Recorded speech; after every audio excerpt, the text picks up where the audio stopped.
Alert! Alert! Alert!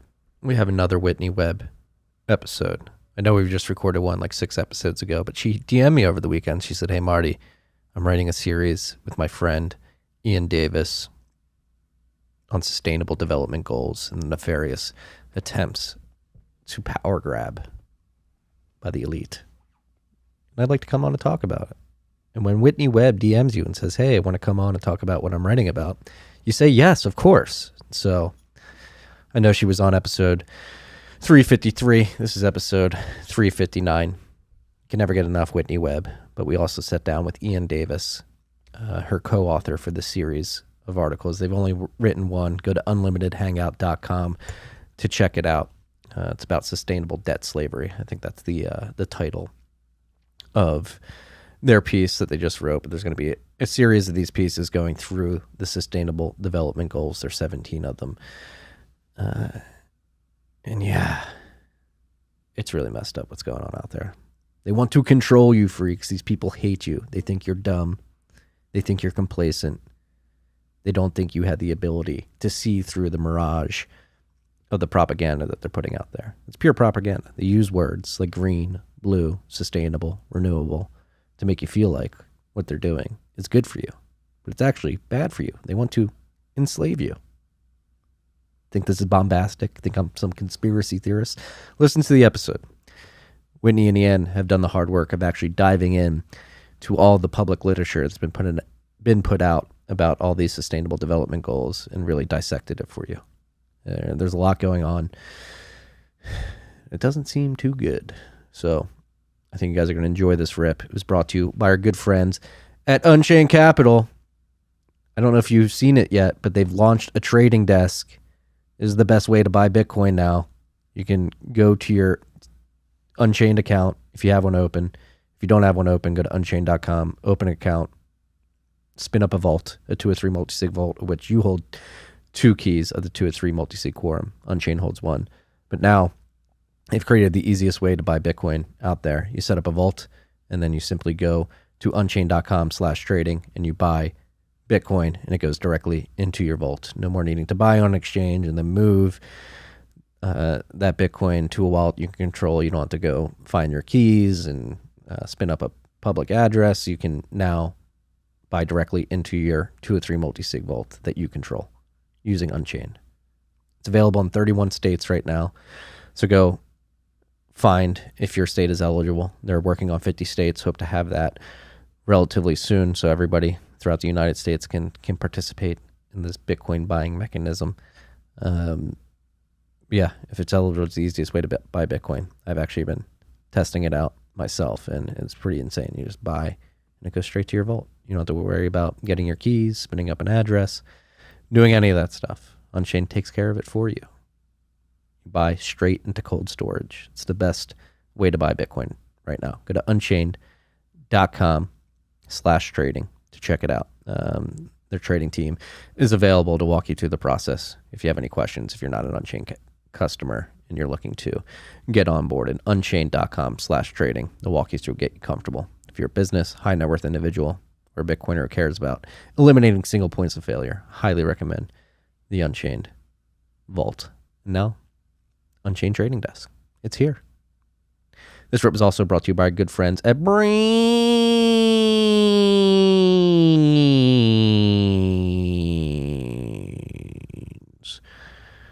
The global elite want your brains. Maybe they've already gotten your brains.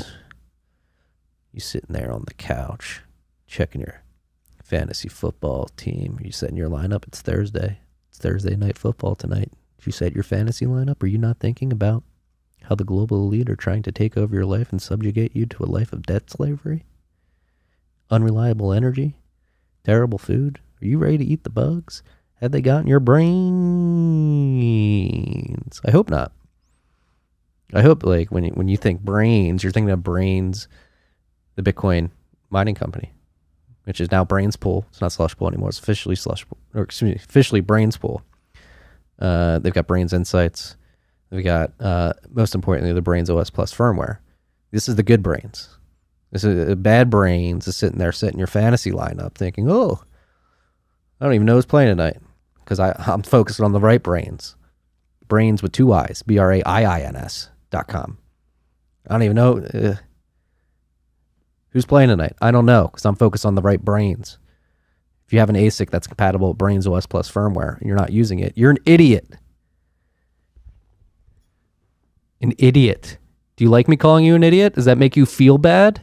Huh? Does that make you feel like a lesser person? You can easily fix this by downloading Brains OS plus firmware. It idiot-proofs your mining operation.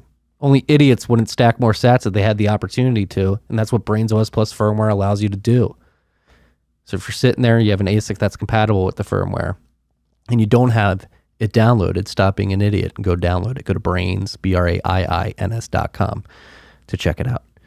This rip is also brought to you by our good friends at Hodl Hodl. Hodl Hodl is here to bring you a peer-to-peer lending platform that leverages Bitcoin's native multi-sig properties to set up a 2 or 3 multi-sig escrow account in which you hold 1 key, your counterparty in the loan holds 1 key, and Hodl Hodl holds the 3rd key. I always put up 4 fingers when I get to the 3rd key. I can't control my thumb. But aside from that, aside from my inability to control my extremities,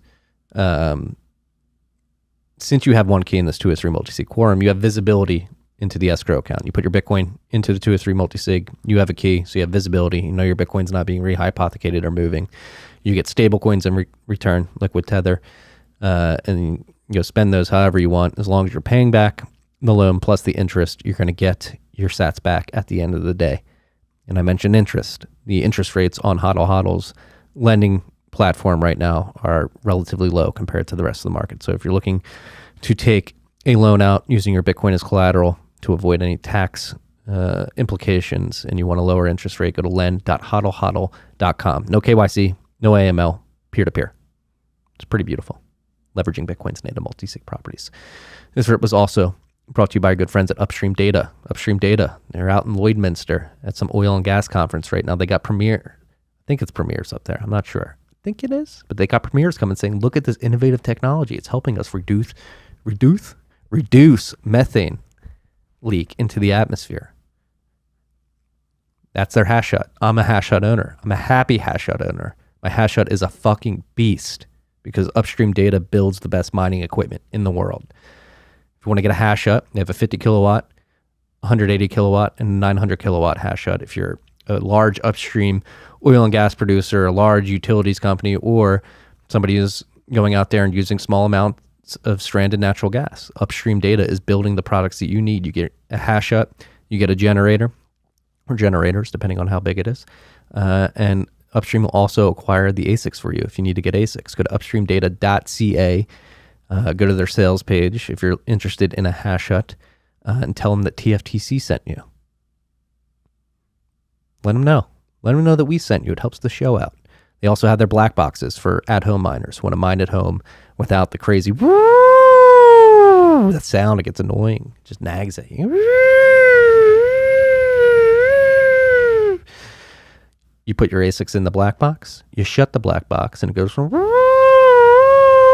to you can barely hear it. It's a beautiful thing. And it also controls the heat. As we know, these ASICs get hot. You don't want your house to be in danger. The black box takes care of that. So go to shop.upstreamdata.ca. If you get a black box, use the code FREAKS, FREAKS. You're going to get 5% off the black box. And just like with the hash huts, if you need ASICs to put in your black box, Upstream is there to help you acquire those as well. So go to shop.upstreamdata.ca to check out the black box. Go to upstreamdata.ca. Go to their sales page to check out the hash huts. Incredible products. Beast of a team. Beast. Last but not least, this rip is brought to you by our good friends at Crowd Health, who are trying to align the principles that Bitcoiners are pushing in terms of sovereignty, taking control of your life, your monetary life. And they're applying that to healthcare. If you want sovereign healthcare, you want to take more control of your healthcare, which the opaque health insurance industry doesn't really allow you to do. It's a pretty big black box. You pay and you get whatever service they're willing to offer you with Crowd Health. It's not health insurance. What it is community-funded healthcare. You pay a monthly fee that goes into a dedicated bank account that you control. If you ever have a health event where you need to go to the doctor or get a procedure, you get the bill, you put it to Crowd Health, you pay the first $500 of that bill, and then it goes out to the community, and your healthcare costs get crowdfunded. And then on top of that, you have a personal health advocate who is going to be with you through your journey with Crowd Health. The same person is going to be there for you when you have your health events, and they're going to help you coordinate and organize and figure out which doctors to go to, where to get your procedures. And on top of that, Crowd Health is going to negotiate prices lower for you. You have the ability to negotiate lower healthcare prices. People just don't take advantage of it because the health insurance companies don't care about you and they don't do it for you. Crowd Health is here to do it for you. So go to joincrowdhealth.com/TFTC and join their Bitcoin community. So you pay your monthly subscription fee to Crowd Health. It goes into that dedicated bank account. Now they have a Bitcoin community as well, where you pay your monthly fee, and a portion of that stays in cash in your bank account. Another portion gets automatically converted into Bitcoin and is held in parallel alongside your cash, your USD Cuckpuck balance.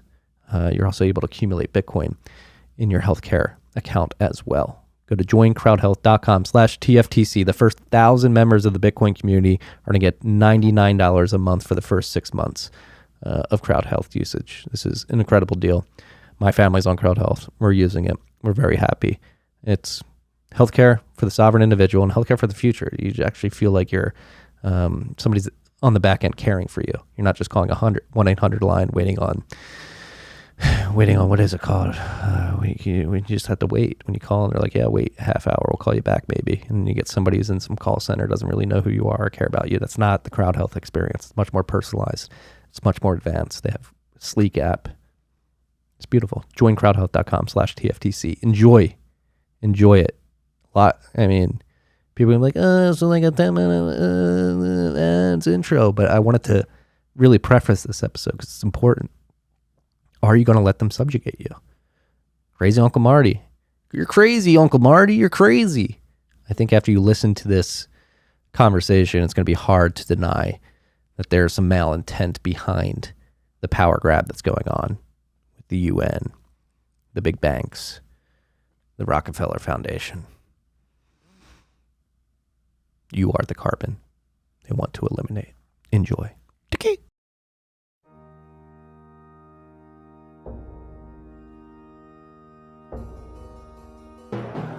You've had a dynamic where money's become freer than free. If you talk about a Fed just gone nuts, all the central banks going nuts. So it's all acting like safe haven.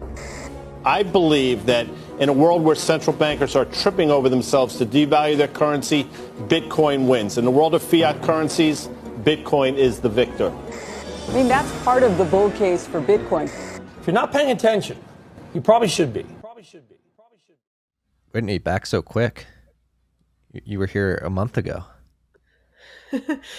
Yeah, but I'm back to talk about something else today. Not the book this time, so.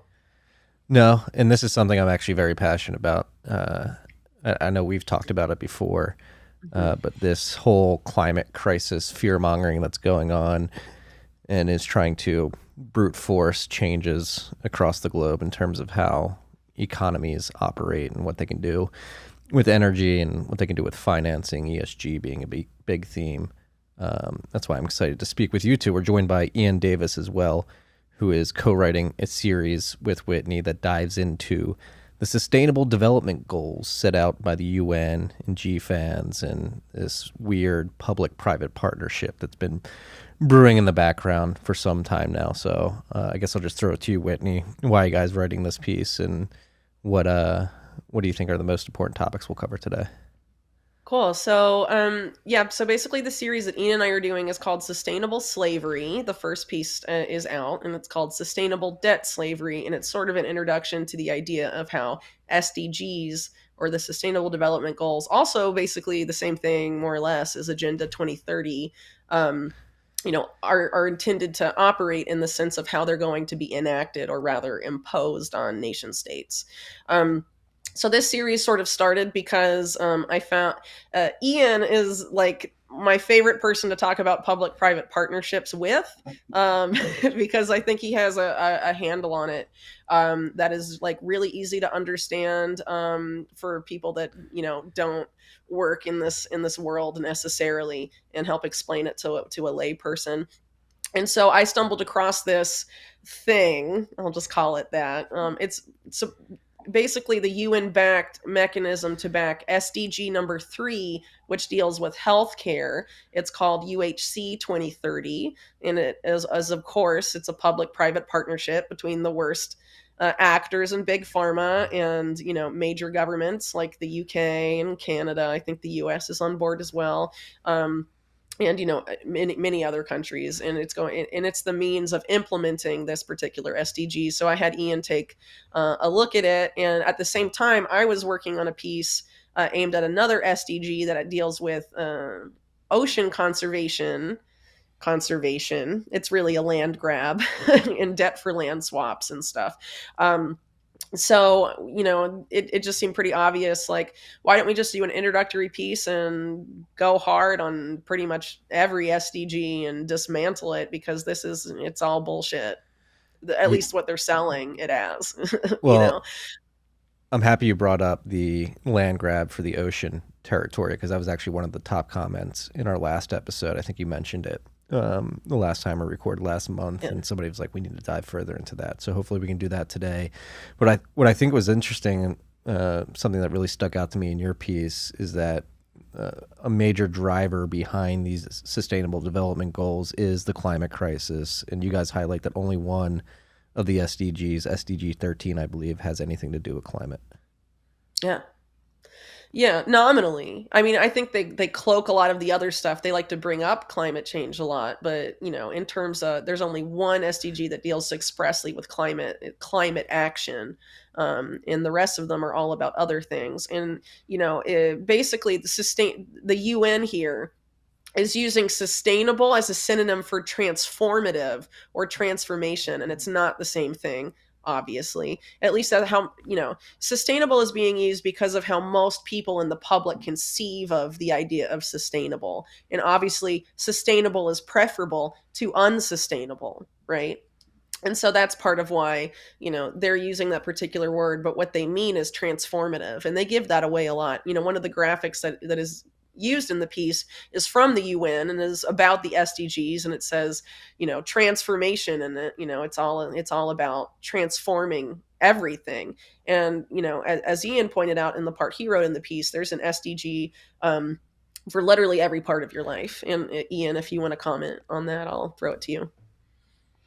Yeah, I mean, if you look at Agenda 2030, it states there that the basis of it is what it's all about is about transformation. That is what they're seeking. And as Whitney says, there are 17 SDGs, only one of which is specifically about climate. And there isn't really any aspect of our lives which there isn't an SDG for, which the purpose of that is to transform that aspect of our lives. And that includes the most personal. There's sexual health in there as well. That there's an SDG to transform that and to transform, family planning and so forth. So, I mean, there isn't really any aspect that there isn't an intention, and I think this is the key thing, at a global governance level to change our lives. And certainly with if we look at, I think it's SDG 17, which talks about the partnerships for how we are going to be taken through this transition process. It's very clearly based upon what they're calling multi-stakeholder partnerships, but what that actually boils down to is private sector, multinational corporations effectively leading this policy agenda, because governments are kind of relegated to the role of what they call creating the enabling environment, which means setting up the policy framework and also investment that will enable the SDGs to be rolled out or to be achieved. And you know, and as Whitney was saying, is that this means a transformation of nearly every aspect of our lives. Yeah, and one thing you guys highlight in your piece is that the IMF, which has historically been viewed as the supranational banking entity that is sort of separate from the private sector, is going to begin merging with some of the biggest banks in the world. JP Morgan, HSBC, Bank of America, I believe, are who you singled out specifically in your piece. And so this is part of that public-private partnership that is beginning to spread. And I think this is an interesting time to jump into that particular relationship between the IMF and the private banks, because that's something I've written about in my newsletter and talked a lot about on this podcast throughout the years. Is the IMF, by any objective measure, is terrible for countries that interact with it. I wrote a newsletter, I believe, in June of this year, when Argentina went and took out another loan from the IMF. Argentina, since 1944, has had an annual inflation rate since 1944, almost 100 years, 80 years almost, of 200%, 191% annually for the last 78 years. In 1956, they started interacting with the IMF, and since then, they've taken out 21 loans. And so you think if the IMF is actually going to be helping these countries, Argentina specifically in this case, they would be on stable footing. They wouldn't have 191% annual inflation if the IMF is actually here to help. And so I think it is weird that we're setting these sustainable development goals and we're trusting the IMF, and now the IMF in partnership with some of the biggest banks who have wrought some of the worst financial crimes and misallocation of capital in our society over the last few decades, and we're essentially handing over trust to them to fix the world and transform the world. Right. So you brought up two separate things there, because I would comment on Argentina a little bit separately, because that's a whole can of worms. I investigated at one point when I was doing a series for Mint Press News, and I didn't unfortunately get to publish all my research on it. But it's my opinion that the economic collapse in Argentina in 2001 was engineered by the governments it had during the 1990s.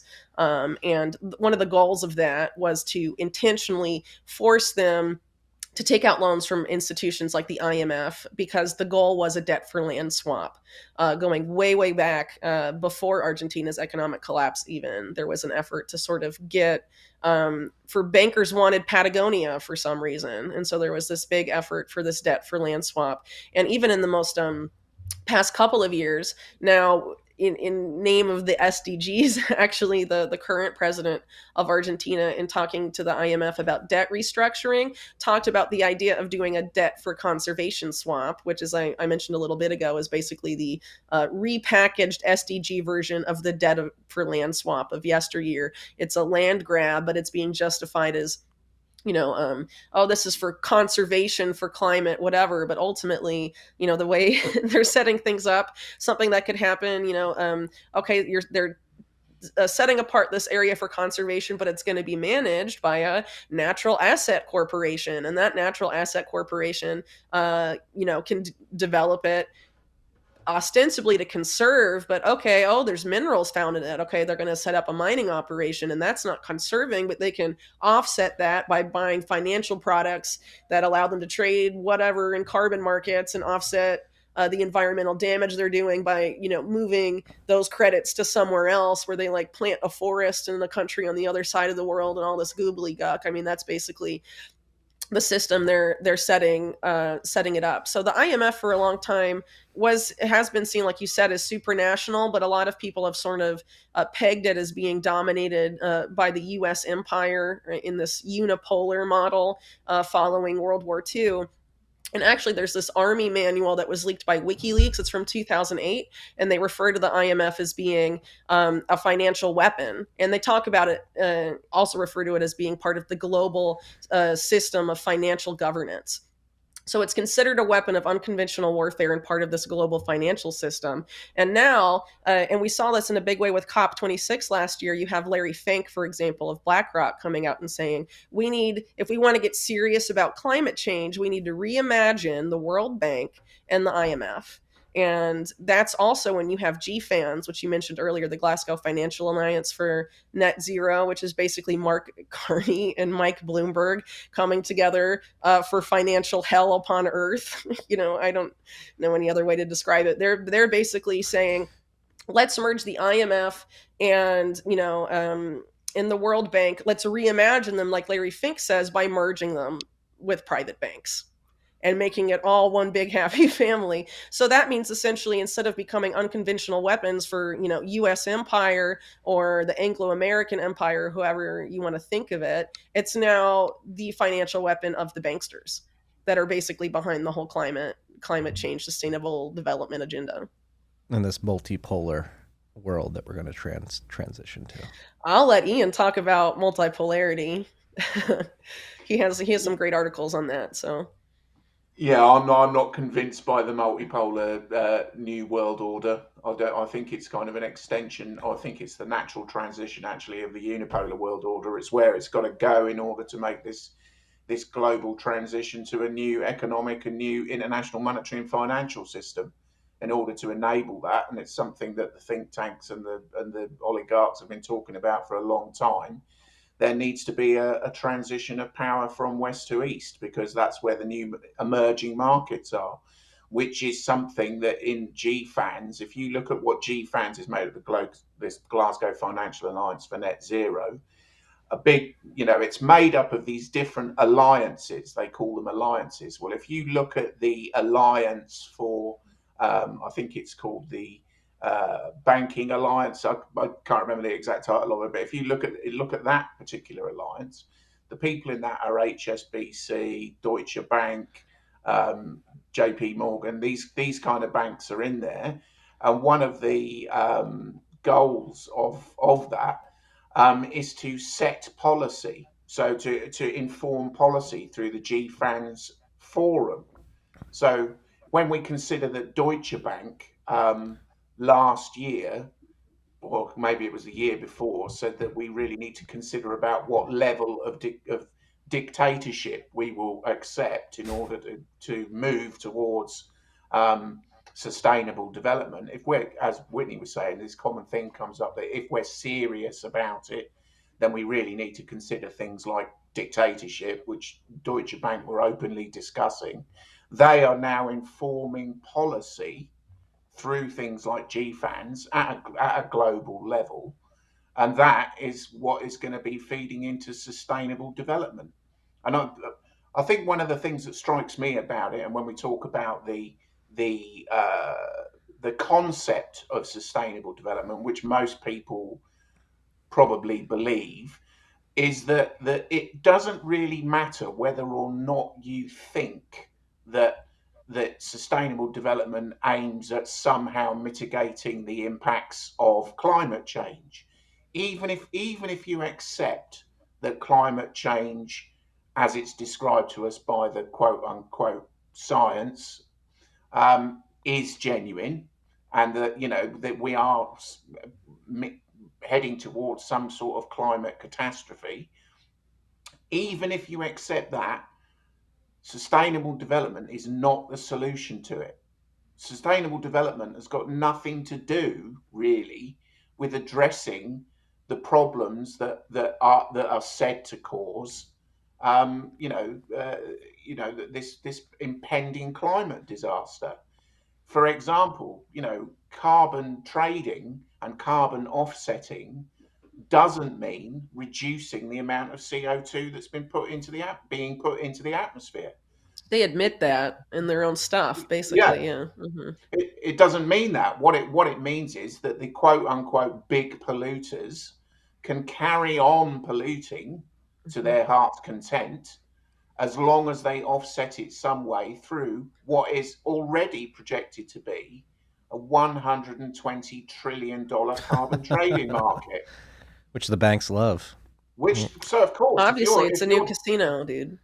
It is the new casino, and if you're Deutsche Bank, who are then part through GFANs, are then contributing towards the policies at a government level, and that's when we get down to the national government level, who are setting the policy environments or the quote unquote enabling environment to enable this to happen, then of course, if you're a global financial institution like Deutsche Bank, or I'm not picking on them particularly, but any of them, that is a really enticing prospect.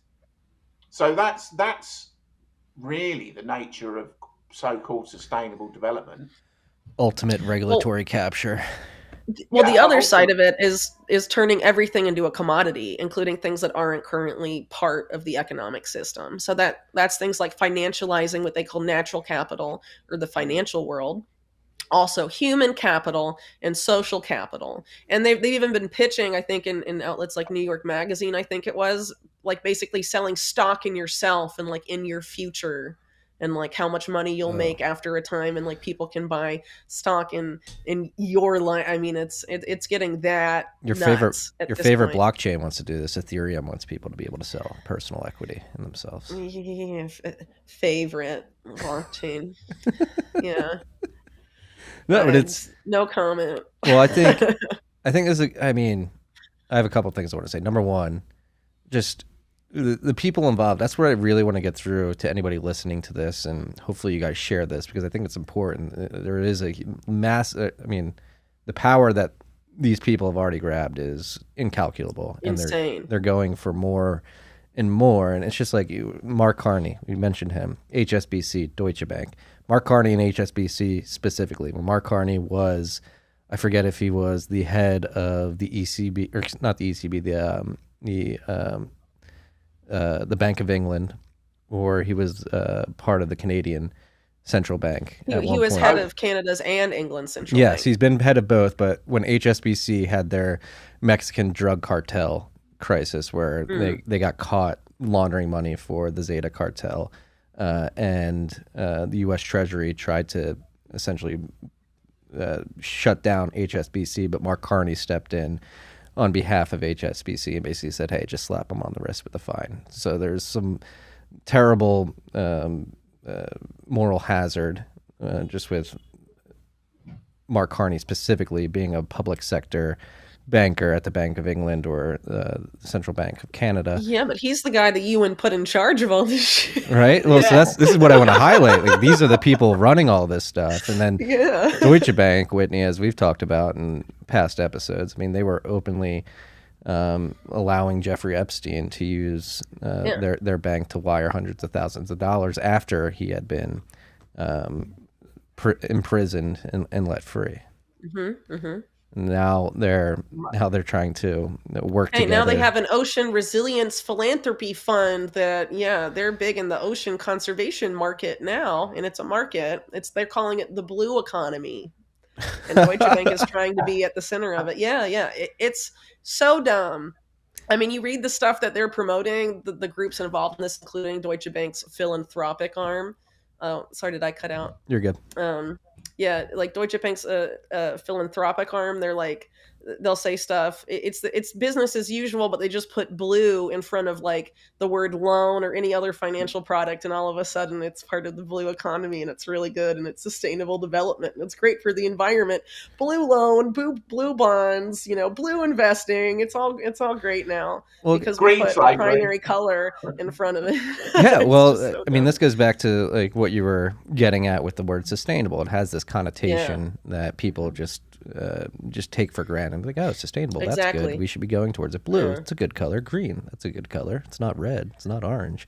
It's not black. So we should definitely go forward. That's the level of mentality, though, that they expect from us, right? They don't expect us to actually think about all this stuff, and they admit so much in like their own documents about it. But they think they can just get people, because they view most of us as like kindergartners mentally, like basically subhuman on some level. And they've gotten away with so much over the decades. They're like, well, we'll just, it's not going to be a hard sell, because they're not going to think about it or really look into this stuff. They've pretty much been right so far.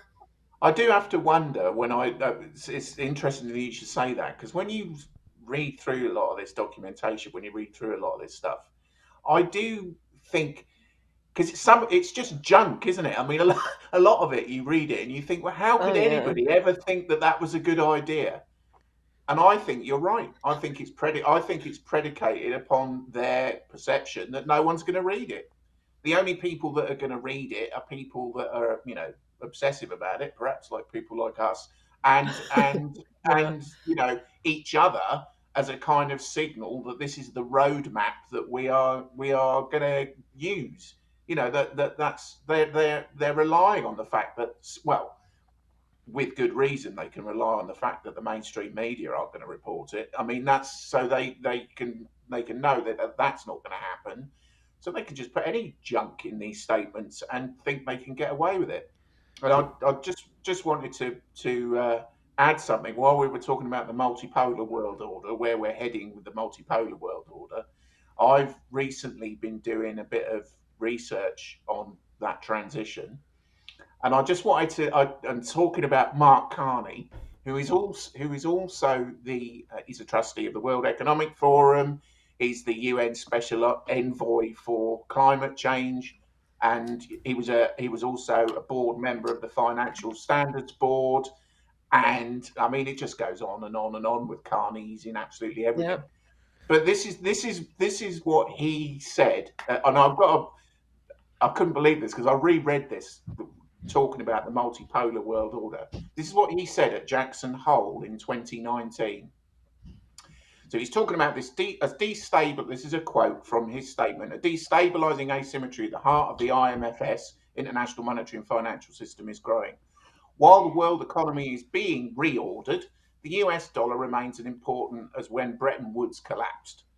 In the medium term, policymakers need to reshuffle the deck. That is, we need to improve the structure of the current IMFS. In the longer term, we need to change the game.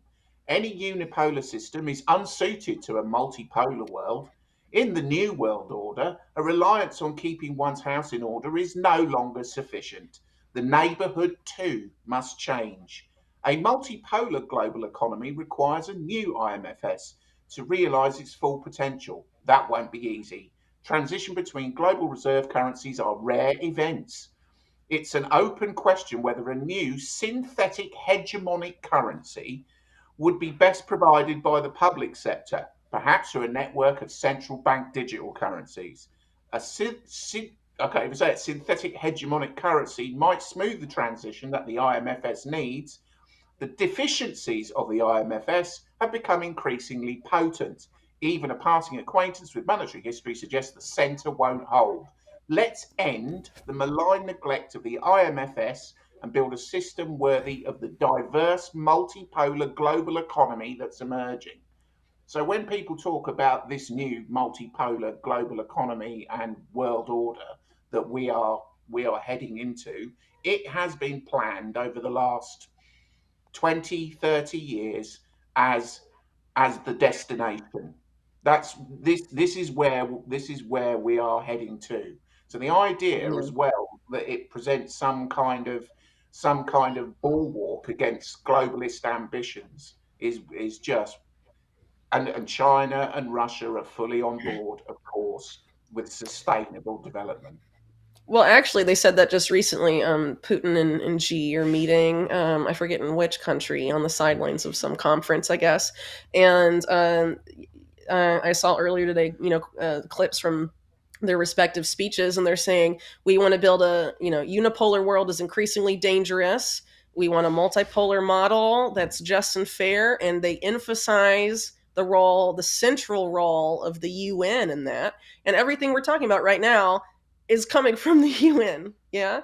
And then, they bring up sustainable development multiple times. So, they are totally on board with this stuff. And they had a joint statement a few months ago that you wrote about, Ian, where they basically said it back then, but they're still saying it. And that's why I think this, it's so important to go into what the UN is doing, because so many people conceive of the UN as, oh, it's just a meeting of all the different public sectors of the world. And they don't realize the influence of the bankers, the multinational corporations, and all of that at the UN. I mean, maybe some people do now in the COVID era, because it became common knowledge, the role of Bill Gates, for example, in financing the World Health Organization, right? But, the UN does not operate the way a lot of people conceive of it as. And so them talking about the UN being the center, all of this crap we're talking about, Russia and China are on board with it, because if we know this stuff, they know this stuff, plain and simple. And this whole war going on right now can just be a big distraction too. Well, I think it's with Ukraine, you're just seeing a big reallocation of capital and weapons. Basically, what's all these weapons are going to Ukraine, but only 30% are actually going to Ukrainian soldiers fighting on the front lines. Where is the 70% going? And why is no one trying to find that out? And the same thing with the money. How many billions has the Biden administration pumped into Ukraine? And we have to pump more and more and more. I mean, and you have the German foreign minister basically saying you have to like freeze your butt off this winter because I want to deliver for the Ukrainian people, and I don't give a flying F what the German voters think. That's extreme. Europe is literally shooting itself on the foot on purpose, and this is, in my opinion, a pre-planned reallocation of wealth somewhere else. And Ukraine is just the laundering point for all of it. You're having arms trafficking going on and money laundering going on. And the question is, where is that money and where are those weapons going? And not a lot of people are really interested in finding out the answer, but it very much could be related to this reallocation of power that we're talking about, this whole shift to a multipolar world. The unipolar world is concentrated, or has been concentrated, in the West, and they're doing a controlled demolition of the Western economy right now and the standard of living. Why is that happening? Yeah. And they're doing it on purpose because they know the sanctions aren't hurting Russia. I mean, it's obvious. It's been obvious, and they haven't changed. So why not? Yeah, I mean, it just came out this morning that one of their largest oil producers has had the most profitable quarter it's had in decades. And Europe shooting itself in the foot. Another focus of this show is the energy policy that's been enacted by the West, where, like, why would you spin down completely clean and carbon neutral nuclear power plants in favor of unreliable sources and then become wholly dependent on Russian natural gas as well. But I think we should dive into the UN. And I think before we dive into what they're actually doing, we should go back to how it started, because that's one thing I mentioned to you both before we started recording, which you highlight in your first piece in the series, is that the UN, like you mentioned, everybody views it as some public partnership of the governments around the world that was just started out of the goodness of their hearts, but there's actually private entities that helped get it off the ground, particularly the Rockefeller Foundation. It's something I was completely unaware of before reading your piece. You want to take that one, Ian, or I can do it if you want?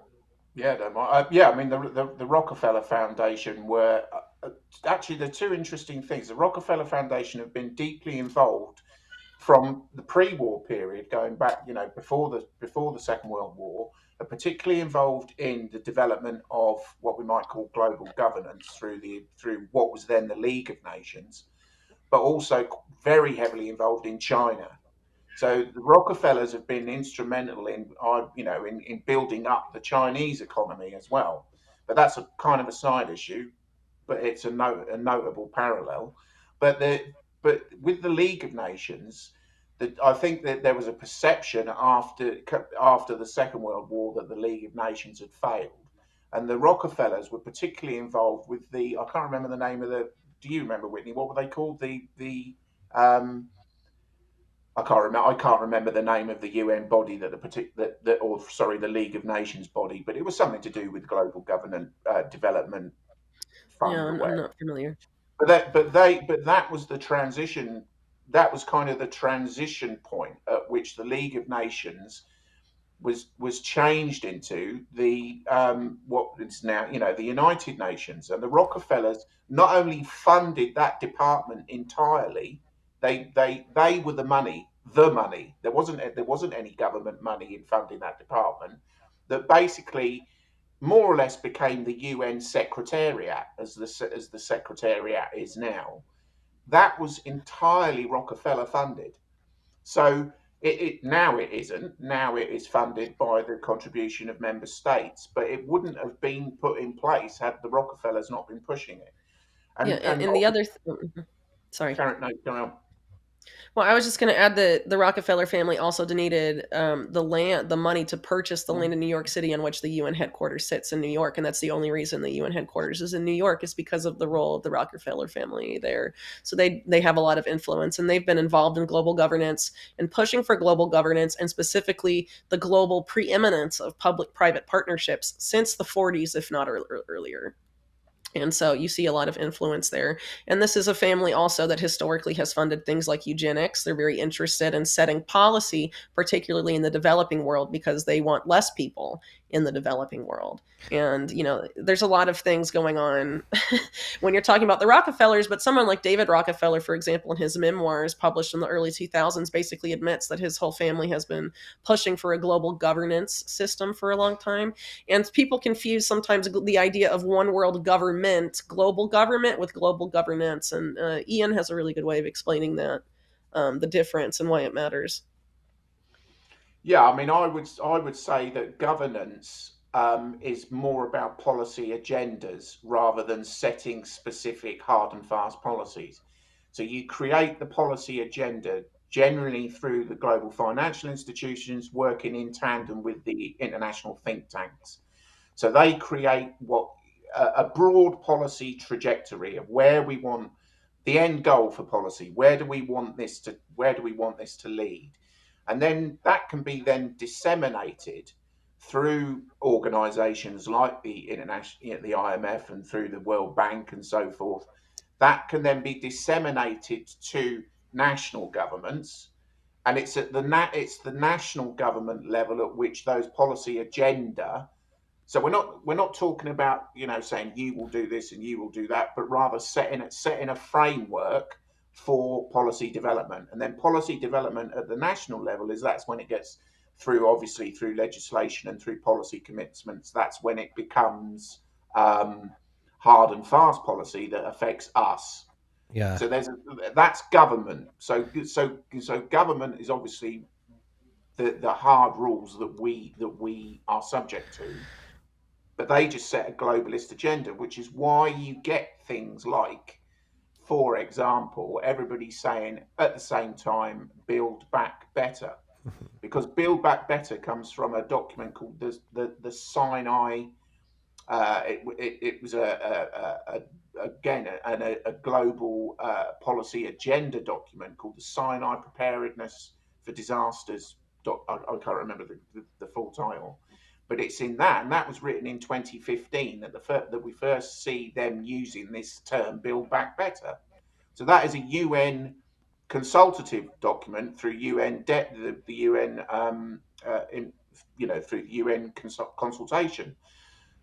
They use that term, and then suddenly that gets picked up everywhere by every politician and every leader, because that is part of the agenda, governance agenda, rather than being a specific policy that gets interpreted in different ways in different countries.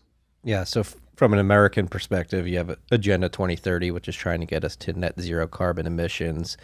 That's the agenda. And then recently here we had the Inflation Reduction Act, which is the Green New Deal sort of Trojan horse through that piece of legislation where people were like, yes, sign the Inflation Reduction Act. We're tired of high prices, but it's really just a Green New Deal marketed as an Inflation Reduction Act. So you have the agenda set, and then the government here in the United States passes the Inflation Reduction Act following that agenda.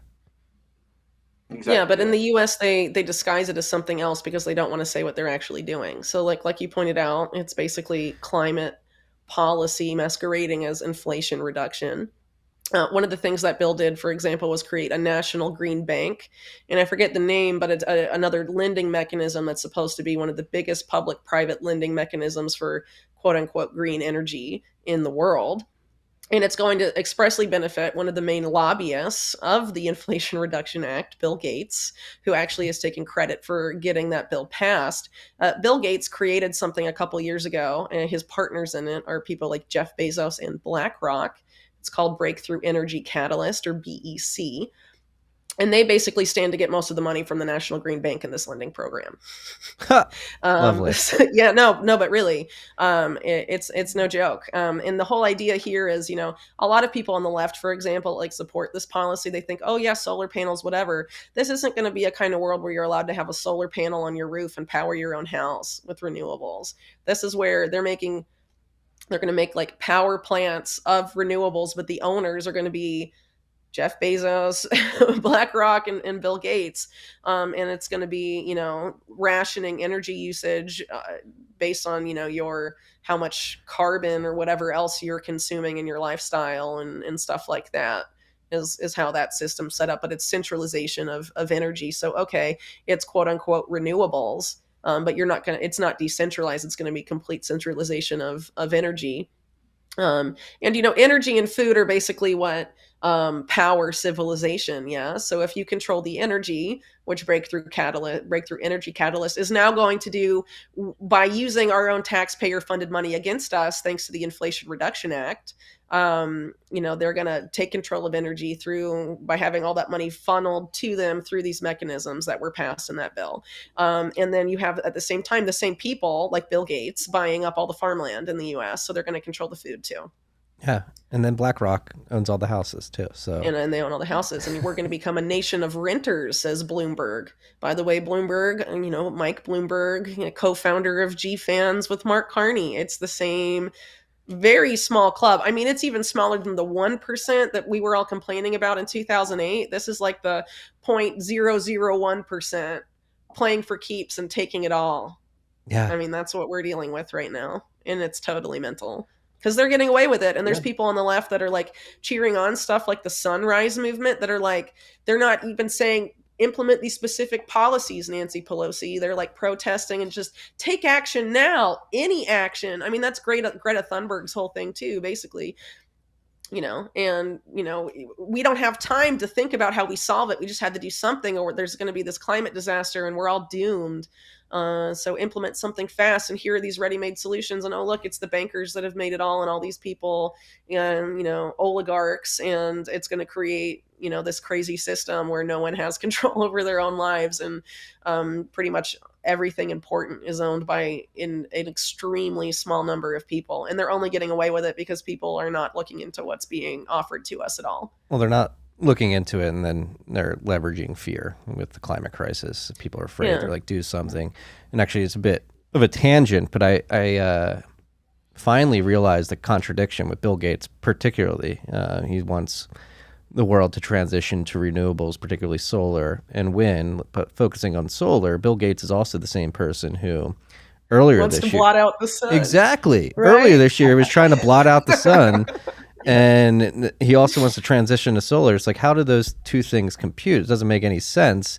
So like that small contradiction there, or large contradiction, highlights to me that this really isn't about a sustainable future. It's more about control. And like you said, energy and food are at the lowest substrate of Maslow's hierarchy of needs. If you can control what those crises? things. Yeah, and what crises do you have now in the West? Food and energy. Yeah. And who's going to build back better when people are demanding for solutions to the crisis that's to come in the coming months? Yeah. It's already there. They've already set it up. And in the US, the Inflation Reduction Act was the big step towards that. And like, no one covered that story that I've really seen. No. Oh, am I back? No, you're back. You're back. Sorry. But yeah, no, the Inflation Reduction Act, it's, pure Orwellian doublespeak, because it's everything in that bill is just going to exacerbate inflation. They're trying to, like, in the act, they're trying to instill like price controls. It's like price controls never work economically. They just cause prices to go up. Yeah. So it's like this stuff with the SDGs. All the existing economic woes of today are fine, according to the UN.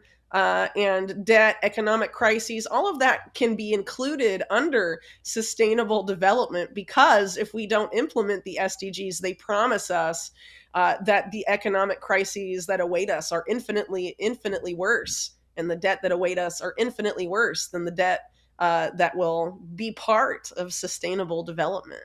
Yeah, that's one thing I think, again, we need to get through to the audience, the broader populace at large is that these policies are going to kill more people than they pretend to save. And it's debt slavery, and that's why the title of the article is as such, because they admit debt is a critical form of financing for the SDGs. They are going to drown countries in debt. And then use the IMF and the World Bank and all of that stuff to be like, oh, having problems with your debt, I see. Well, impose these specific policies that are all, SDG related and designed by bankers. One other thing I should say about the SDGs is that they all have like these phrases attached to them that all sound really nice and utopic. Like everyone can get behind ocean conservation and free healthcare for all and no poverty and no hunger, yay. But the UN has specific sanctioned programs already in place under all of those SDGs that are already setting up the policy and the infrastructure to implement said SDGs. And that stuff is what we're talking about here, right? And a lot of it is not actually going to produce what the phrase of the SDG says it's going to produce. That phrase is the justification for the entity hiding behind that SDG. So in the case of like SDG 3 for like healthcare, that's UHC 2030. And that's what's hiding behind that SDG. And the idea of, oh yeah, free health, available healthcare for everyone sounds nice. And we can all, everyone should have healthcare. Yeah, okay. But they're not, accepting that keeps people from scrutinizing what's hiding behind that. And that's how the SDGs are essentially operating. There's all these pre-planned and pre-designed entities hiding behind these utopic phrases of the SDGs that are something else entirely. In every single case. And SDG 17, which is basically the focus of this piece, is partnership for the goals. But in researching this, I found an old graphic that they were using, and apparently the name of it used to be strengthening the implementation of the goals. Right? So that basically is like, yes, a yoke of debt around your neck. And that is how we will strengthen our implementation of these unattractive policies at the end of the day. Well, and it's debt slavery. Oh, yes. And what's even more evil about all of this is, again, going back to, they like to play to feels and use positive connotation and positive messaging. And they're attacking the developing world too. They say, hey, we're going to help uplift the global south framing. Out of poverty. And so let's dive into their plans to use debt to just land grab in these third world countries that are trying to pull themselves up from the bootstraps.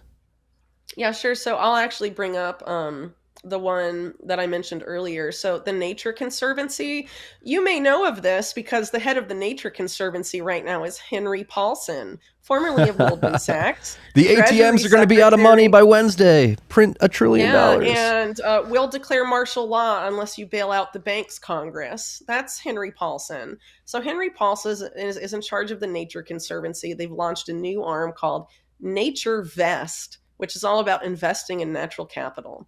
So in November of last year, Nature Vest embarked on its pilot program. And the title of their press release is, "The government of Belize partners with the Nature Conservancy to conserve 30% of its ocean through debt conversion." Already sounding nice, isn't it? They say, innovative project as part of a groundbreaking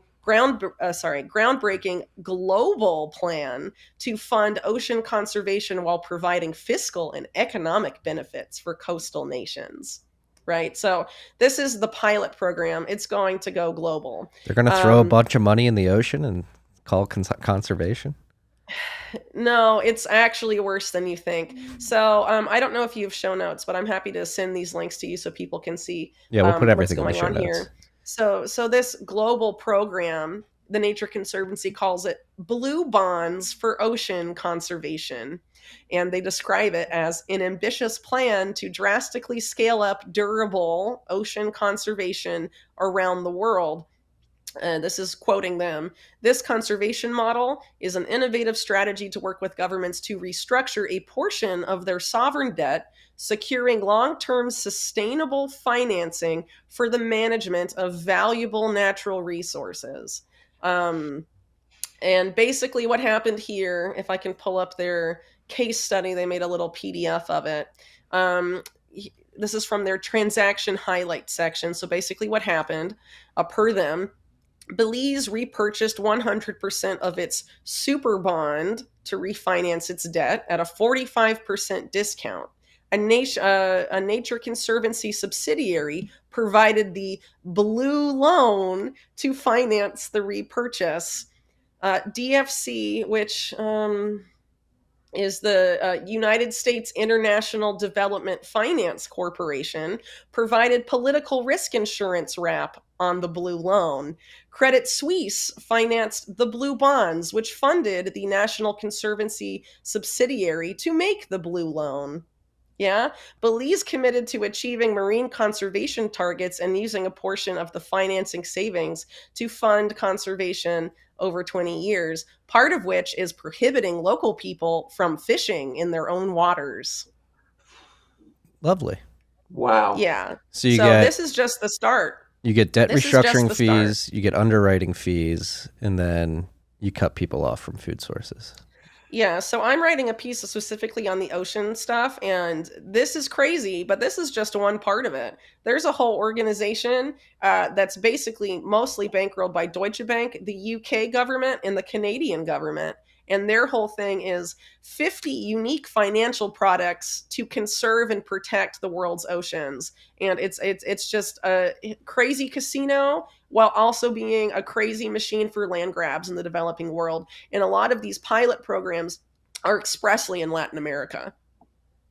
And there's a reason for that. And they're probably going to be in Africa too. And the same people behind a lot of the stuff we've been talking about, these oligarchs, a lot of them Silicon Valley oligarchs, they're very interested in mining right now and securing mineral resources for the coming so-called electrical vehicle revolution, and really more broadly the smart city construction, which requires all of these insane batteries, lithium and cobalt. If you look at a startup that's pretty much all the Silicon Valley guys together, Gates, Bezos, Zuckerberg, Reid Hoffman of LinkedIn, and several others, they have this thing called cobalt metals, and you go on their website, they're like, we have to find every reserve for lithium and cobalt in the entire world and secure it, because otherwise we cannot bring, the EV revolution, electric vehicle revolution to fruition.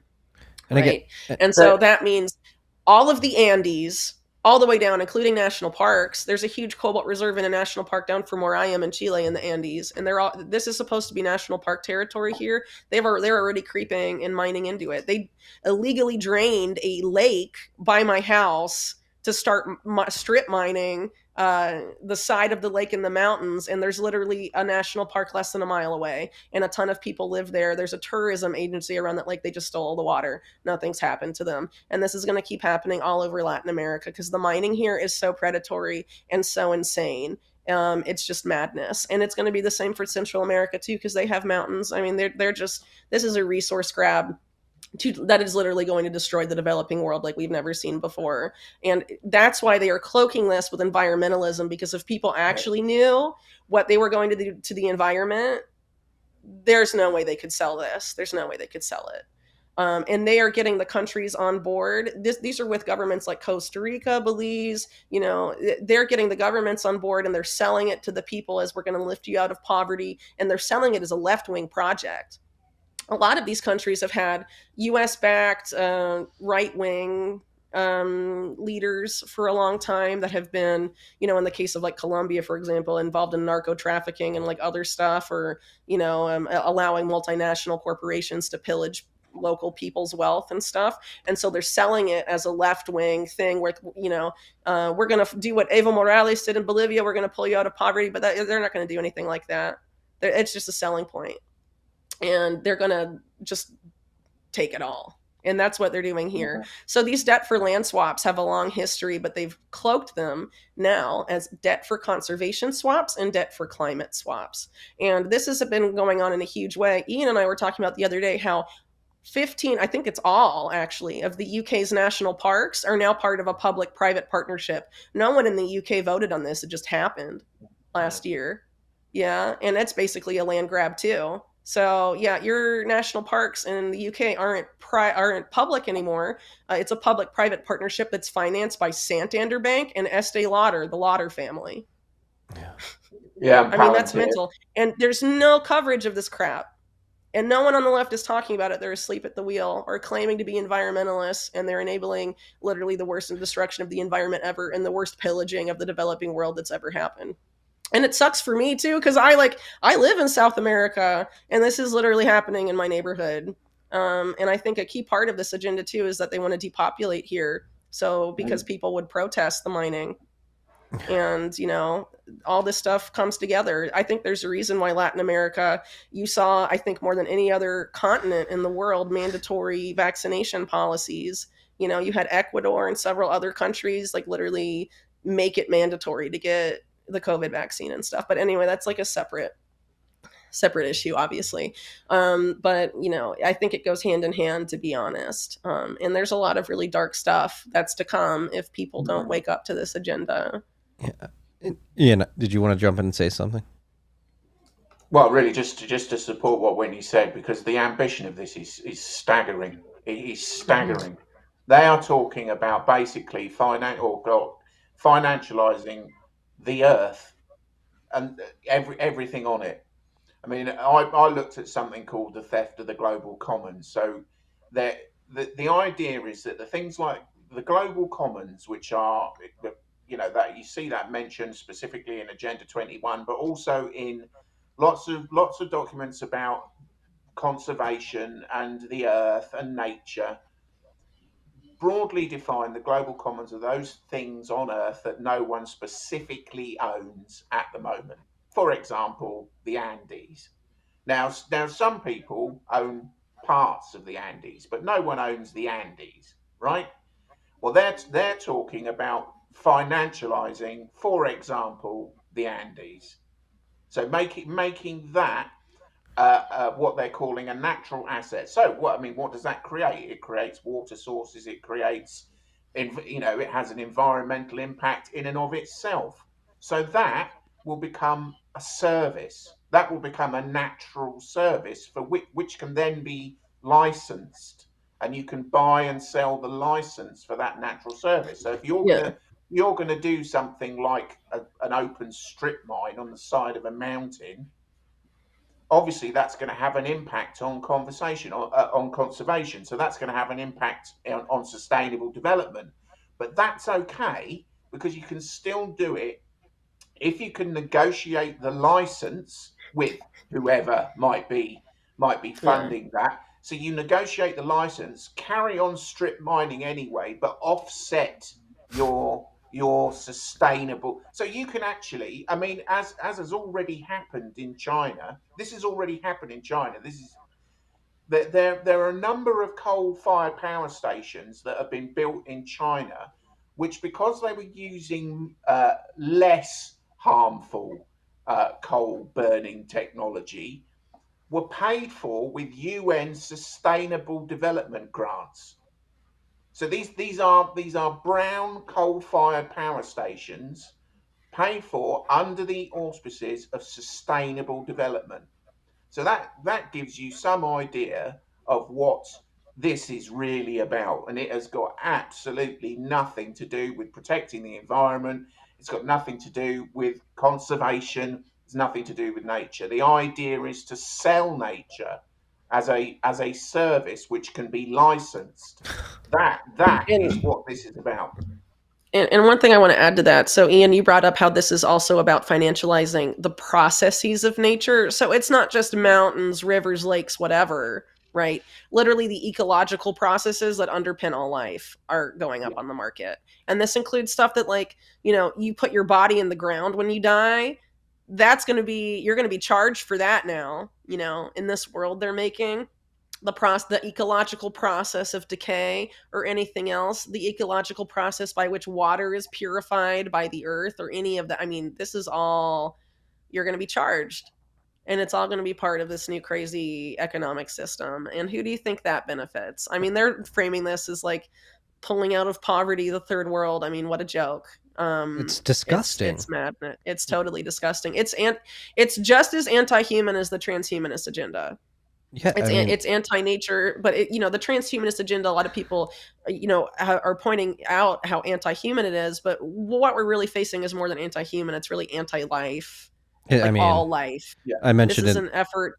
Yeah. I mentioned in the beginning of our last episode, I know you may not agree, but I think it's demonic. Like, I think there's like demonic evil forces behind all this that are really pushing this forward. And just, again, the blatant contradictions going back to Bill Gates, Reid Hoffman, Zuckerberg, and their Cobalt initiative. Like, we have a testing ground here in the United States. It's called the state of California for all these hypocritical and contradictory policies. We've already seen what happens when they phase out reliable nuclear and natural gas in their state in favor of wind and solar. And just 2 weeks ago, the state of California was begging its citizens not to charge their electric vehicles. And so if you play that forward and this green transition is successful, like, we're digging up all this cobalt and all this lithium for this EV revolution. But if we have a transition to these quote unquote green sustainable energy systems alongside that, like, you're not even going to be able to charge your electric vehicle. So I would make a distinction really quick. I don't think it's even just the green. I think it's how they have done the green energy transition as opposed to the technology of the green energy itself. So they have intentionally set it up in a way where they're not prepared to afford people the same standard of living they have now with the amount of renewables available. And that's intentional.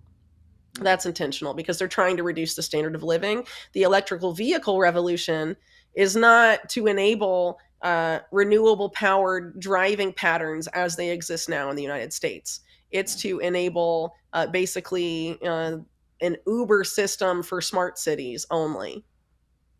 Yeah, it's not to enable like cross interstate or across the nation road trips or anything like that. Forget about it. With the EV stuff, it's going to be way shorter trips, and that's by design.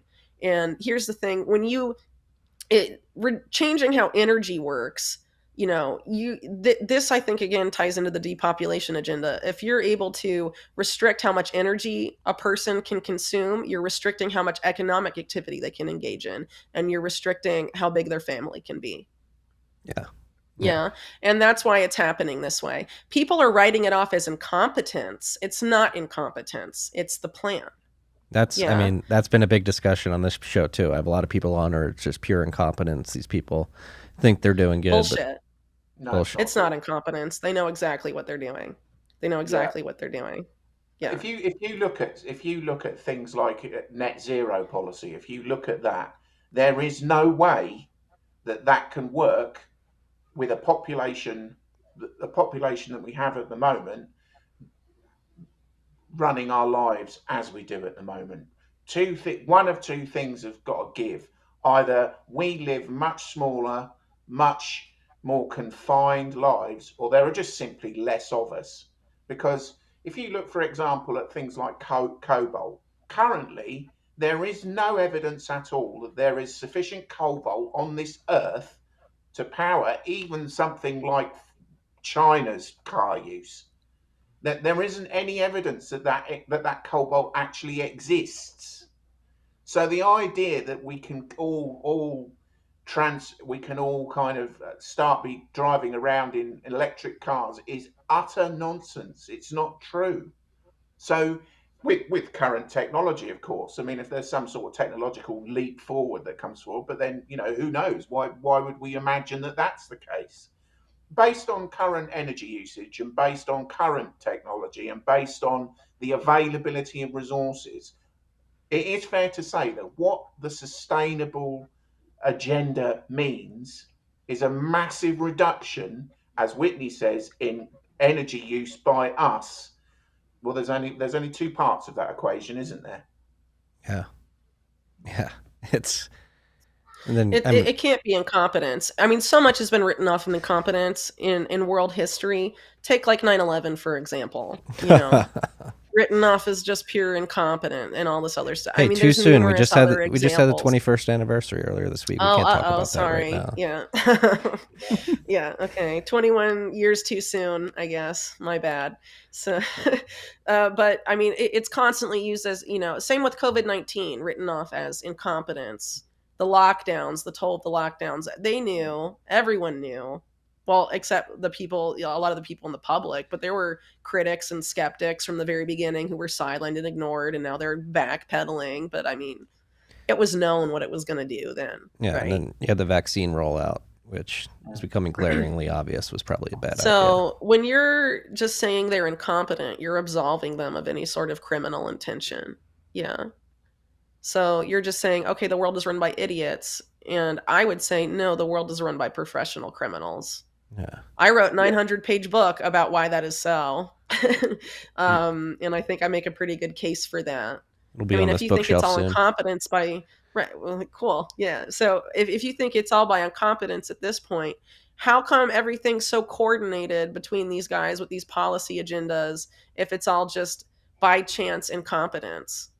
Yeah, I tend to lean towards it's very nefarious and calculated. And well, the more you look at it and the more you look at these people, they're not stupid. They think you're stupid. Yes.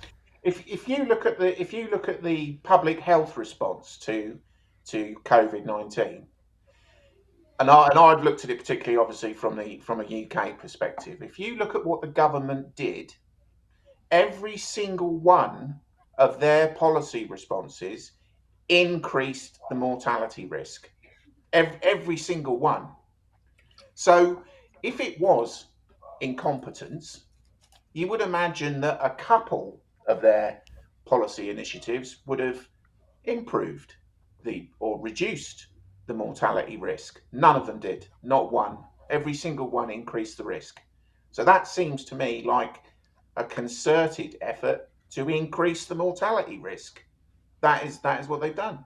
So, for example, the UK government told the NHS to abandon what it called its NHS standards framework.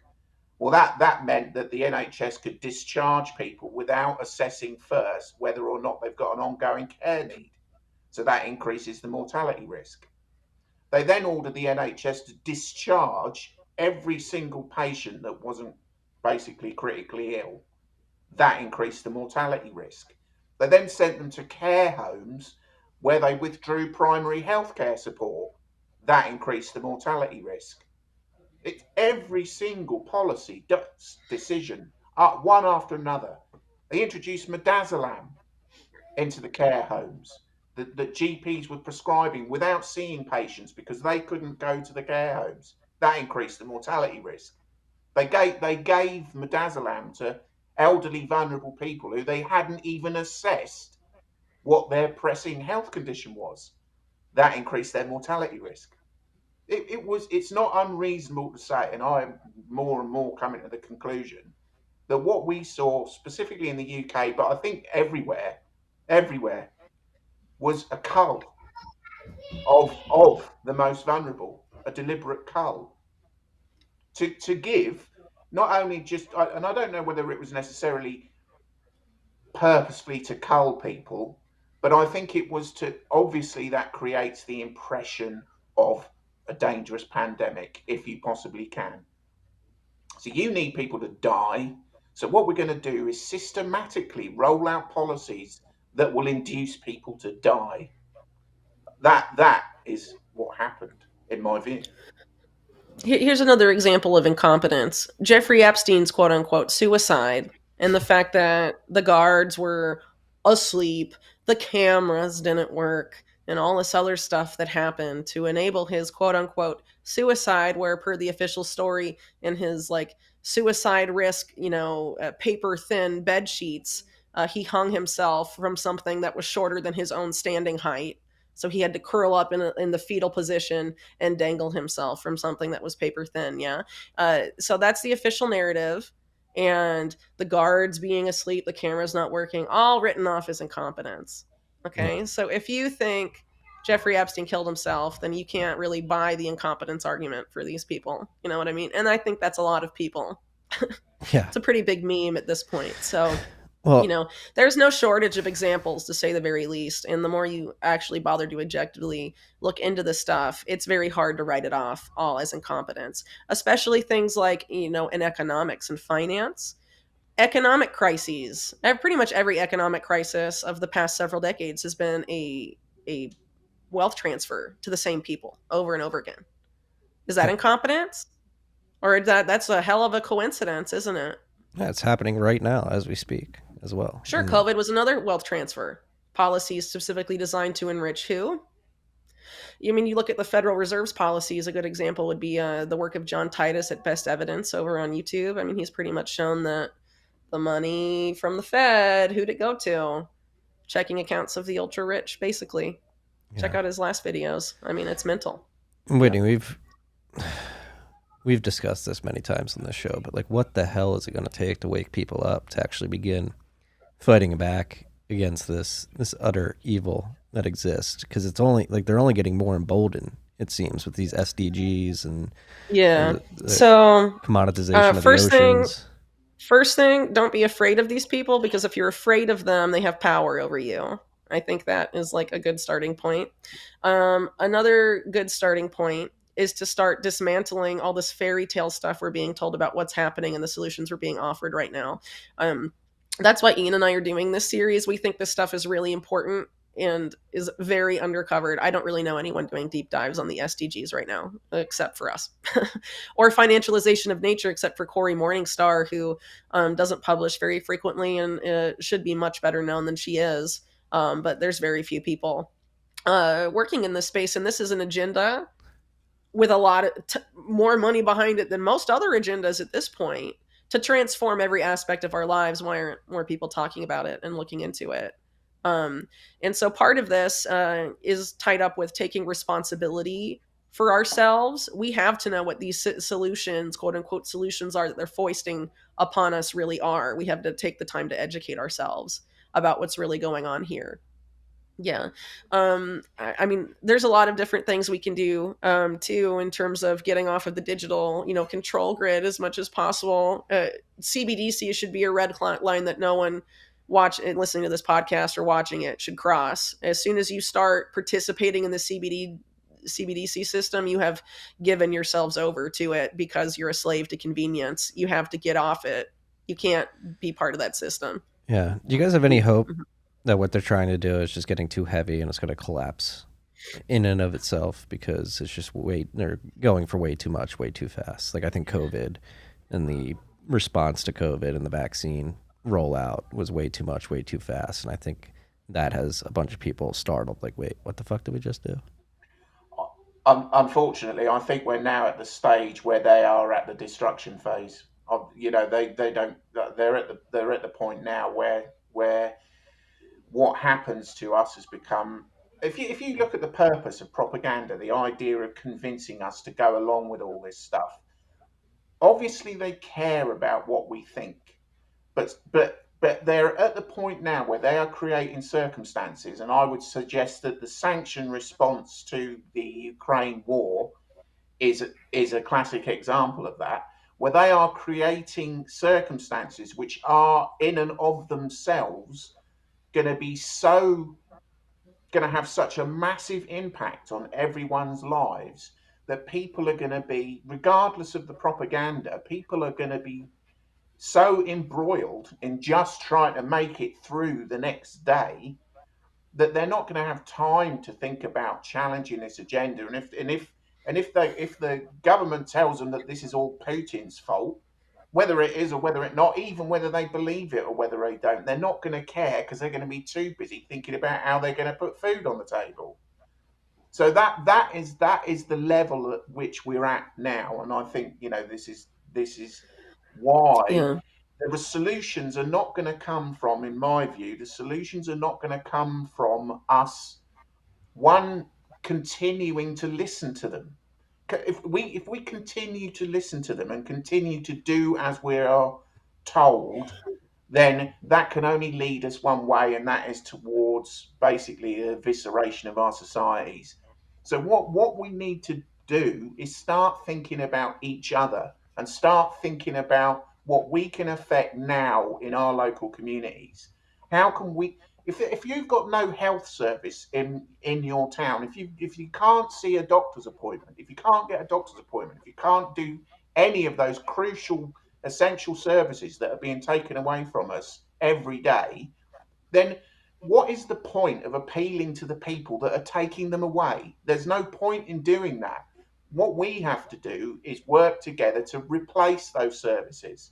So we need to, and that's already starting to happen, thankfully.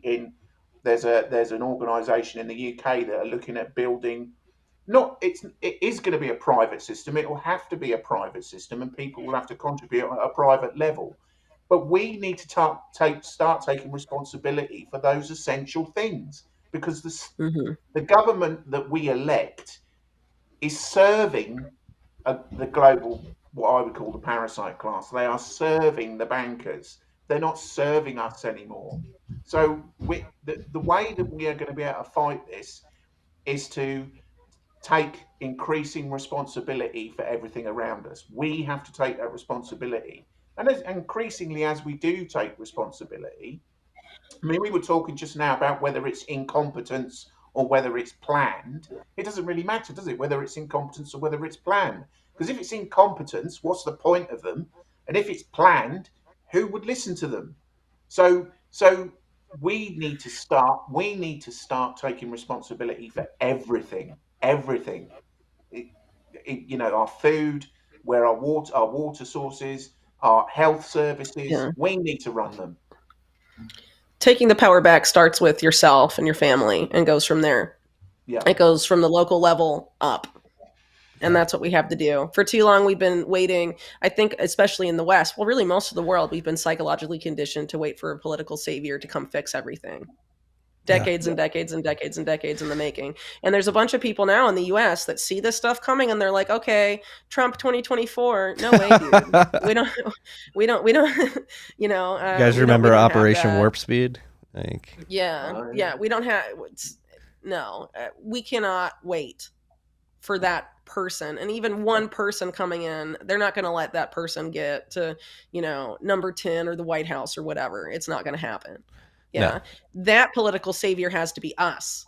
We have, a lot of people are failing to realize, it also happens with like the debate about, is the multipolar world order a good thing? People see Russia and China as the good guys, or they're the heads of their government, Xi and Putin, as good guys, and the West is evil and stuff like that. Or the reverse of that is also true. Okay, so no, the good guys are just the regular people. This is an us versus them thing, and the them are the 0.001% that are doing all the stuff we've been talking about today. Yeah. So if you want to get on the side of the good guys, that's building a parallel system with your neighbor. It's not going to the ballot box and voting for some dude who clawed his way to the top of some deeply corrupt political party. Yeah. Completely agree. I mean, yeah. I know you know this, Whitney. Iain, I'm not sure what your thoughts on Bitcoin are, but that's why I'm focused on Bitcoin particularly, because it allows us to create this parallel monetary system and financial system that's being erected on top of it. And we have things here in the States that are beginning to pop up, which are very positive to see, like the Beef Initiative, where there's a real movement that's beginning to grow where people are getting encouraged to go meet their rancher directly and buy directly from their rancher instead of depending on the large slaughtering warehouses here in the United States. And no, I completely agree. But that's the one thing I worry about, like how complacent, dumbed down, fat, and happy have people been lulled over the course of the last few decades. That's the big question, isn't it? Yeah. And I think currency is going to be... Oh, sorry, go ahead, Iain.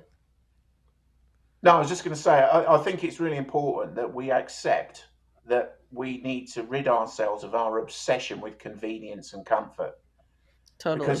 Because that sort of quality of life, that often erodes our quality of life. We end up sitting on the sofa watching somebody skate around on an ice rink, thinking that that's a quality of life. That isn't. The quality of life, I would suggest, comes from the quality of our relationships with each other, and the things that we do that we get a sense of fulfillment out of, a sense of achievement. And we come from that by overcoming adversity, not by sitting around being bored and looking for the next big thing or getting a better phone. I mean, what is all this stuff? Why are we obsessed with all this stuff? We would be, I think, have a better quality of life if we, as Whitney was saying, focus on our local community and focus on each other and start living more independent lives. But that won't be easy.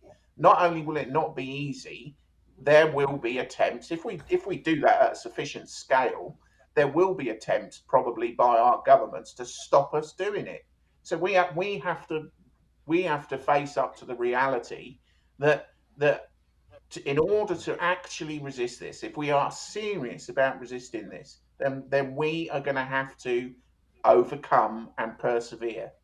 That is the way that we can change things. And we can, because their systems are based around us being so much slaves to convenience that they think they can lead us anywhere. If we stop using a lot of their systems, they can't. There's nothing they can do, especially like things like the smartphone and stuff, right? So I think what people should be focusing on, and particularly people that are financially wise, like a lot of people that listen to you, Marty, start getting your local community comfortable, if not already utilizing the idea of utilizing a different currency, a local currency. And it can be anything. You want to start with Bitcoin, cool, but they could try and pull the plug on Bitcoin, illegalize Bitcoin, make it illegal to do whatever. I mean, we're sort of seeing executive orders in the US, right, with Biden trying to target people with crypto and stuff, including Bitcoin and all of that. So who knows how that's going to pan out? Yeah. But I mean, you can use anything really as a currency, and humans have done it for a long time, and it doesn't have to be Fed bucks. Yeah. Well, so anything you can do in the ideal world to not be on the CBDC. Well, that's why, I mean, I think it's very prescient that we're having this conversation on the day that Ethereum transitioned to Ethereum 2.0, where all the biggest regulated exchanges control the validation of that blockchain. I think Bitcoin is the silver bullet on the currency side, but it is going to take a concerted effort by Bitcoiners, myself included, to ensure that it is sufficiently robust to withstand the attacks that are undoubtedly going to come from the state. They've already started, like you mentioned. That's why I'm very focused outside of this show. You got to be prepared for everything, though, is my point. Yeah. I mean, I know that they're already, aren't they, using sustainability as a way to attack Bitcoin. Well, that's so I mean, that's because of the energy usage in mining it. So obviously you can't have it because of that. Yeah, fuck them though. I'm gonna go find as many natural gas wells as I can. Really quick, I'm probably gonna have to run soon because my little people are home and antsy for mom. But you and Ian, feel free to take it from here. But if you want to follow any of my stuff or read Ian's and my new articles and series, check out unlimitedhangout.com. Sign up for the newsletter, unlimitedhangout.com/newsletter. Thanks. And go donate. And I'll let you guys take donate via Bitcoin. You can donate on Unlimited Hangout. You can. Whitney, thanks. Whitney, thank you. All right. Take care. Cheerio. See ya. I mean, I'm interested. I mean, I don't know much about cryptocurrency, but I mean, as far as I'm slightly invested in it a little bit because it seemed like a good idea.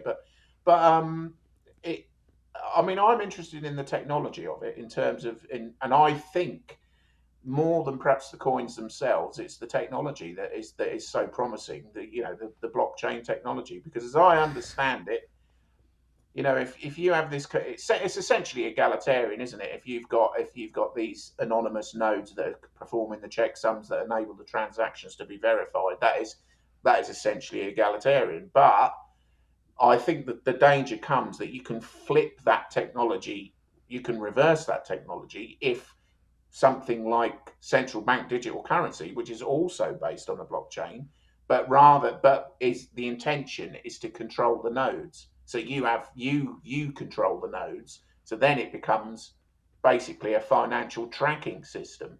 Oh yeah, and that's why, I mean, here on this show and everything I do professionally, whether it be mining Bitcoin or I work for a venture fund too, and we invest in Bitcoin businesses. It's solely focused on Bitcoin because all the other coins and applications of blockchain technology have completely been corrupted by central authorities and central entities. And I would stress that, I know everybody, there's a big meme, blockchain, not Bitcoin. The blockchain's the innovation, but it really is Bitcoin that is the innovation. It goes back to the energy use, which is funny that the governments of the world are attacking Bitcoin because of how much energy it uses. I think that's actually signal that Bitcoin is actually a threat to their power, because what Bitcoin does is it leverages the fact that energy use is abundant and widely dispersed globally, and you can contribute to the ledger by tapping into these stranded energy sources that are extremely hard to find and physically shut down. And that's why I think we're beginning to see a large concerted effort by governments and regulators to highlight Bitcoin's energy use, because at the end of the day, that is where their power is going to be receded from, is by building the system, by leveraging all these stranded energy sources. And that's another thing, talking about like messaging, how do we get through this? I think just taking a step back from Bitcoin specifically, but like going back to energy is life. Like we've described throughout this podcast, we would not be where we are today. I would not be able to speak into this microphone, look at you on this monitor, and then after this is recorded, distribute it and syndicate it out globally to the world without significant energy use. And that's like another sort of theme on the narrative front that I've been very focused on here at this show, is just really trying to highlight to people that the climate, I personally don't believe we're in a climate crisis. I think we're going to be fine. I think climate has changed drastically throughout Earth's history, and this is nothing compared to drastic changes that have happened in the past. And even if there is a climate crisis, which I don't think there is, humans are the most adaptable species that have ever existed on this planet. We will be fine. And it's really trying to highlight that they're trying to control us by controlling the energy. Again, energy is life. It's the basis from which our society is built upon, and they're going after that. And so it's just trying to begin to incept into the public that energy is good. We're not in a climate crisis, and you're being misled by these Pied Pipers. Yeah, no, absolutely. I mean, that's going back to what we were talking about earlier in terms of, and then going to the article that Whitney and I have just written. That is the key fact of it. The fact that it's, whether or not you accept, I agree with you. I don't accept the so-called climate emergency either. But it doesn't matter, because that's not what it's about. What it's about is managing every aspect of our lives, particularly energy and food and our health. I mean, those are the things that they want to have. They're introducing global financial governance into every they activity, because they intend to both make profit from it, but also they can reverse that polarity and control it through the same mechanism. So, for example, when we were looking at the health impacts of sustainable development goals, I thought I would see what the health impact of this UHC 2030, which is SDG 3, introducing a global health, I can't remember what they call it, the global health initiative, or whatever they term it. But the idea is that I thought I would look at the impact that has already had on developing countries. So I thought I'll pick a country at random in Africa and see what the impact is. And I just happened to pick Uganda. I just picked Uganda just to start with, just to see what the impact was. What I discovered about what that impact was in Uganda was enough to write a whole article. What they've done in Uganda through the COVID, through what I would call the pseudo pandemic, through that, is they restructured Ugandan debt, so their debt obligation. Then they used Ugandan debt obligations to buy in COVID mitigation measures, which meant that they suspended a lot of their public health programs on things like malaria. Now, bearing in mind that in Uganda, they didn't have what you could call a pandemic. Deaths per million of population in Uganda from COVID-19 was 74. In the US, they were nearly 3,200. So we're talking about a completely different thing. They didn't have that pandemic. But nonetheless, they convinced Uganda to go down the COVID mitigation measures at the expense of things like malaria, which killed 4 times more people than COVID did in Uganda. So their malaria programs were laid to one side. Their treatment, their public health system, which actually in Uganda was pretty good. It was a mixed health economy, a public-private health economy in Uganda. But actually, African developing nations go, their public health system wasn't bad. That was more or less crashed. It almost completely crashed. They didn't have medication for people that were on cancer treatments. All their screening that collapsed. People couldn't get the medication that they needed. Hospitals shut down. It was just a total disaster. And they then sold them vaccines at 3 times the market rate that they sold them in Europe. So AstraZeneca was selling, in Europe, they were selling their jab, which ended up not being taken up so much in Europe because it was giving people blood clots. They sold them at $2.18 per unit. That's how much it cost AstraZeneca, or that's how much AstraZeneca charged in Europe. Uganda, it was $7.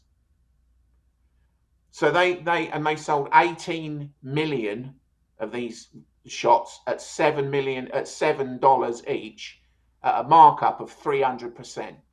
$125 million in revenue, or euro, whatever. And they paid for that, and the Ugandans had to pay for that through debt restructuring.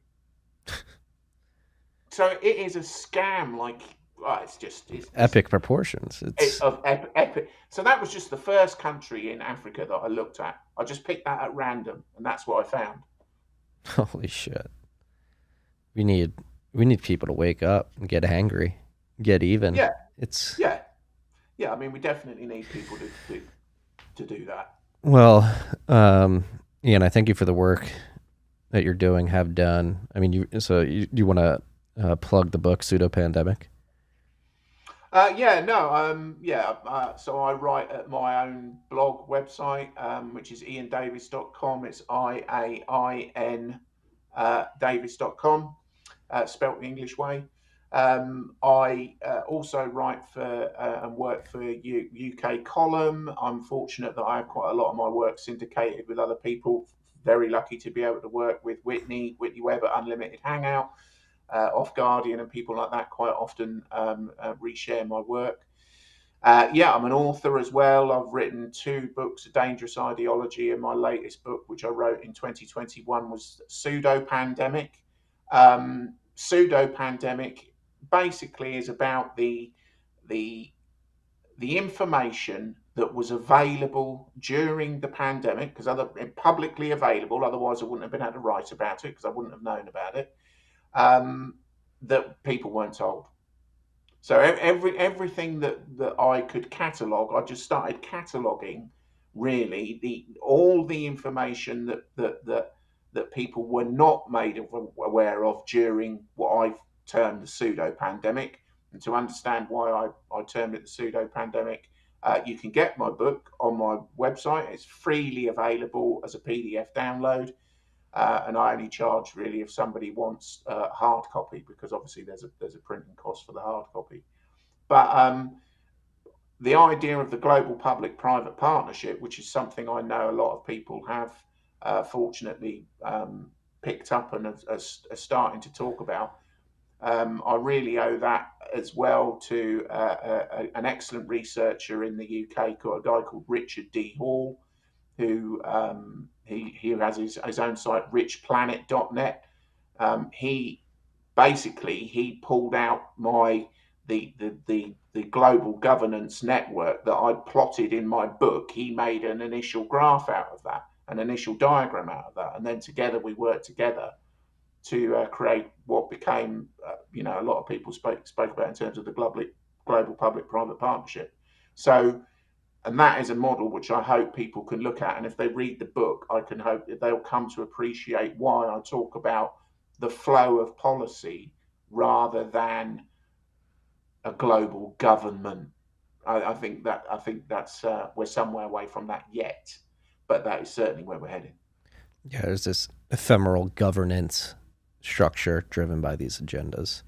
And in terms of the series that you and Whitney are working on, what can we expect moving forward? When's the next piece going to drop? What are you guys going to be covering?